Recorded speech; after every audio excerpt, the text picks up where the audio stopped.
Hey YouTube, this is a 2000 Dodge Durango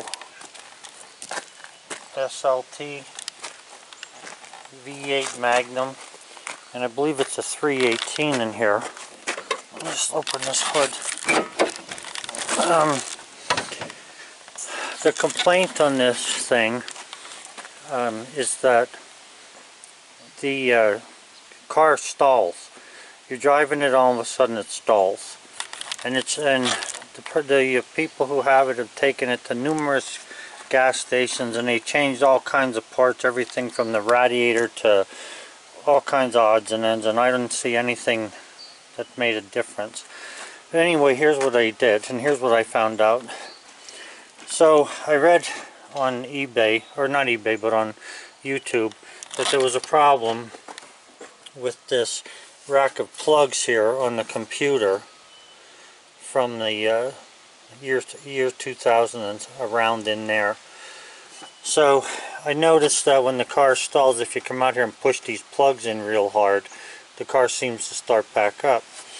So what I did was I made a bracket here, and I bolted the bracket to the computer, and then I put adjustment nuts in here so that you can put tension against each one of these plugs.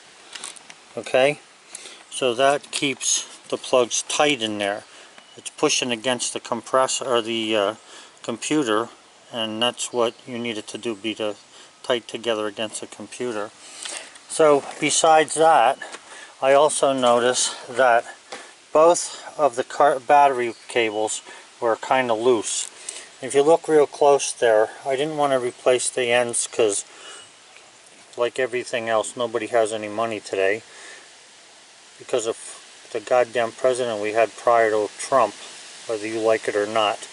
Alright, so anyway, I put copper shims in here and tighten these up so they don't move on both of them, the negative and the positive, and both of them were moving. And what I think was happening is the plug was coming out of the computer, and that was causing erratic behavior with the car. The battery cables weren't tight enough so that the negative and positive cables were alternately, coming loose, and I think the car was running out of power. Between that and the car and the plugs on the computer, I think the computer was getting screwy. So it didn't throw any codes or anything that I saw, but I'm going to check that in a little bit. But I'm about to test drive this and see, if it'll go. From what I've seen, it would go maybe 5 miles, and then it would shut off. So I have a really bumpy road I'm going to take it for a ride on and see what happens. So anyway, that's the bracket I made for that thing. I should freaking charge Dodge for this if this is what the problem is.